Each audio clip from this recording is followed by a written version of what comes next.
প্রথমে WD-40 দিয়ে চেনে ভালো করে পরিষ্কার করে নেব।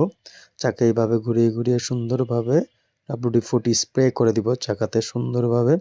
এবার যেকোনো সব জায়গায় আসলে জানি স্প্রে সেটা ভালোভাবে লক্ষ্য করব। তারপর 2, 4, 5 মিনিট পর একটা ব্রাশ দিয়ে সুন্দরভাবে চেনটাকে ভালোভাবে পরিষ্কার করে নিব। জানি কোথাও কোনো ময়লা না লেগে থাকে সেটা আমরা ভালোভাবে লক্ষ্য করব। খুব ভালোভাবে পরিষ্কার করতে হবে যেন কোথাও কোনো জং বা ময়লা না লেগে থাকে। দেন এটাকে আসলে পানি দিয়ে ভালোভাবে পরিষ্কার করে নিতে হবে।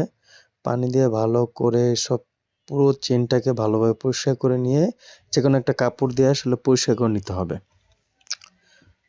খুব সুন্দরভাবে সব জায়গায় পানি দিয়ে ভালোভাবে পরিষ্কার করে নিতে হবে।